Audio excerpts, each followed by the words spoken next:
अमित जी, जंतर मंतर पर तो सारा बोरिया बिस्तर समेट कर कॉकरोच चले गए, कहाँ गए भगवान जाने। लेकिन इतने ऑर्गेनाइज तरीके से भीड़ को यहाँ पर इकट्ठा किया गया। शुरुआत के दिनों में तो भीड़ थी ही नहीं, 100-200 लोग पहुंचते थे। बाद में ऐसा क्या हुआ कि अचानक से भीड़ आ गई। तो वो जो भीड़ तंत्र इकट्ठा करने का फॉर्मूला था, वो क्या था और किसने उसे इजाद किया है और कैसे उसको इंप्लीमेंट किया गया सोशल मीडिया के जरिए? देखिए, ये बहुत गहन विषय, सबसे बड़ा विषय तो यही है, इस पर ही बात होनी चाहिए। आज का जो जेन जी है, उसको बरगलाने के लिए दो ही चीज चाहिए, अच्छा खाना और अश्लीलता। इस बात को समझिए, गंभीरता से समझना होगा, इसे मजाक में नहीं लिया जा सकता है। वहां पर एक सोशल मीडिया के वैसे इन्फ्लुएंसर्स को पकड़ा गया कि जो ये बता सके यहाँ खाना मिल रहा है, खाना मिल रहा है, खाना मिल रहा है, और सब लोग यूथ पहुंच गए। दूसरा, वहां मन की आजादी करने को है।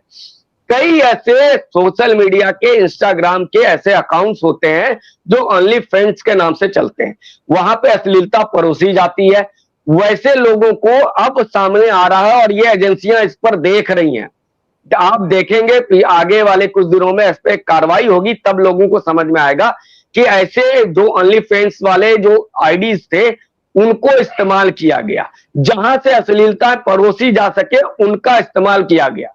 और वहां से कहा गया, चूंकि वो आईडी जो होते हैं, उनके फॉलोअर जो होते हैं, तो वो भी एक इंस्टाग्राम के आईडी होते हैं और एक दूसरे को कोलैब करके वो लोग बड़ा बनाते हैं। तो वहां वो इन लोगों का इस्तेमाल करके भीड़ को लाया गया।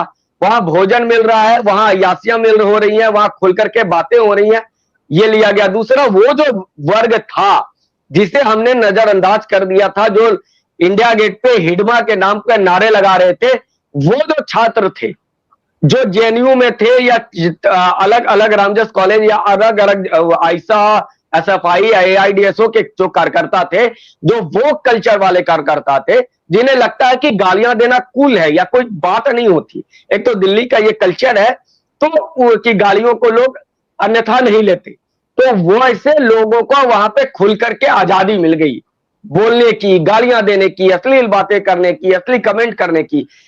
तो वो पहुंच गए लोग। एक जो लोग इस आंदोलन को जस्टिफाई करने में लगे हुए हैं, वो कह रहे हैं उपद्रवी भी बाहर से आ गए यार, छात्र तो लेकिन अपने मुद्दे पे था। वो छात्र बहुत कम अपने मुद्दे पे था। उपद्रवी के हाथ में जो पत्थर था उसको साइड करिए, बाकी जो लोग थे उसके हाथ में क्या था? उसके हाथ में था अश्लील पोस्टर, अश्लील स्लोगन, भारत की सेना के खिलाफ प्रोपेगेंडा, मंदिरों के खिलाफ प्रोपेगेंडा, साधु संतों के खिलाफ मतलब चरित्र हनन करने वाले बयान, ऐसे ऐसे स्लोगन जो आप और हम अपने परिवार के साथ नहीं देख सकते हैं, नहीं वो आवाज सुन सकते हैं परिवार में।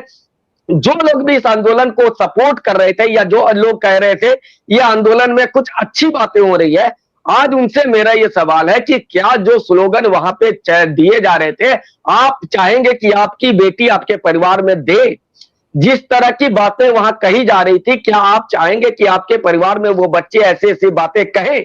अगर नहीं कहेंगे तो फिर इस पर भी बात होनी चाहिए। अब छोड़ दीजिए उपद्रवी बाहर से आ गए होंगे और बाहर से, जो वहां पे आप जिसे छात्र कह रहे हैं या जो अंदर बैठे हुए लोग थे वो क्या कर रहे थे? और क्या एक बार भी ये कहा किसी ने भी कि मंच से कि ऐसी ऐसी अश्लील बातें मत कहो? हिंसा के लिए तो कह रहे थे, लेकिन अश्लील बातों के लिए कौन कहेगा? समाज को जो हिंसक बनाया जा रहा था उस पर कौन कहेगा? और मेरा एक बिल्कुल गंभीर प्रश्न है दिल्ली वालों से, आपने अरविंद केजरीवाल को हटाया था ना, आपने उसको कहा था कि ये दवाइयां नहीं दे रहा है, ये सड़क नहीं दे पा रहा है, ये शिक्षा नहीं दे पा रहा है, ये दिल्ली को बर्बाद कर रहा है, आज वो आपके घर के बच्चों को बर्बाद कर दिया। जिस तरह के बयान उनसे दिलवाए हैं, आप बताइए, वो आपके घर के बच्चे हैं, वो अरविंद केजरीवाल के घर के बच्चे नहीं है। आपके नस्ल को बर्बाद कर दिया आम आदमी पार्टी ने, इस बात को समझने का प्रयास कीजिए। तो सोचिए कितना बड़ा बदला लेकर के गया है आम आदमी पार्टी। इस बात को गंभीरता से दिल्ली वालों को समझना पड़ेगा और ये देश को समझना पड़ेगा। वो कल्चर के नाम पर जेनजी का जिस तरह से गलत इस्तेमाल किया है आम आदमी पार्टी ने, क्योंकि ये तमाम लोग तो आम आदमी पार्टी के ही थे, ये शुरू से पता था। उसके बाद उसका इस तरह से मतलब इमोशनल ब्लैकमेल करना, ये तो अरविंद केजरीवाल को आता है। लेकिन अगर शिक्षा की बात में करें और ये लोग तो सारे आम आदमी पार्टी के प्रवक्ता थे, ऑफिशियल प्रवक्ता थे। ये लोगों से अब सवाल पूछा जा रहा है पंजाब को। और दूसरा, दिल्ली में 108 स्कूलों को तोड़ने की अभी आदेश आए हैं जो जर्जर है।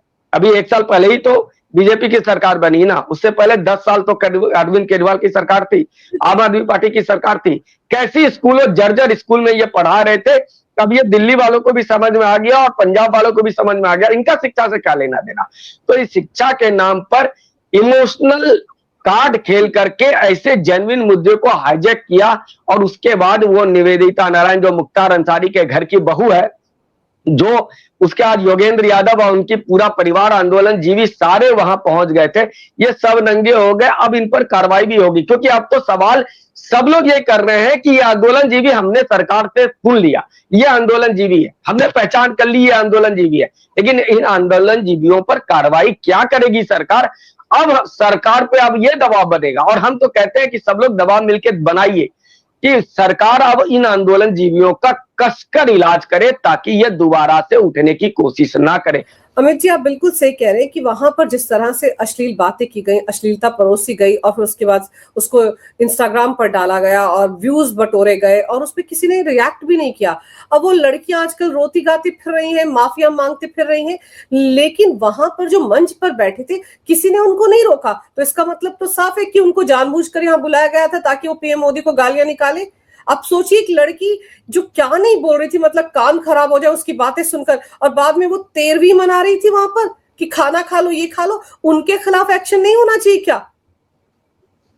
नहीं, ये सब पे एक्शन होना शुरू हो गया है। ये रो इसलिए नहीं रहे कि सोशल मीडिया पे उनका वीडियो वायरल हो गया। जिसके दिमाग में गंदगी थी वो गंदगी सामने आई है, उससे कोई फर्क नहीं पड़ रहा। इन पे एक्शन शुरू हो गया है।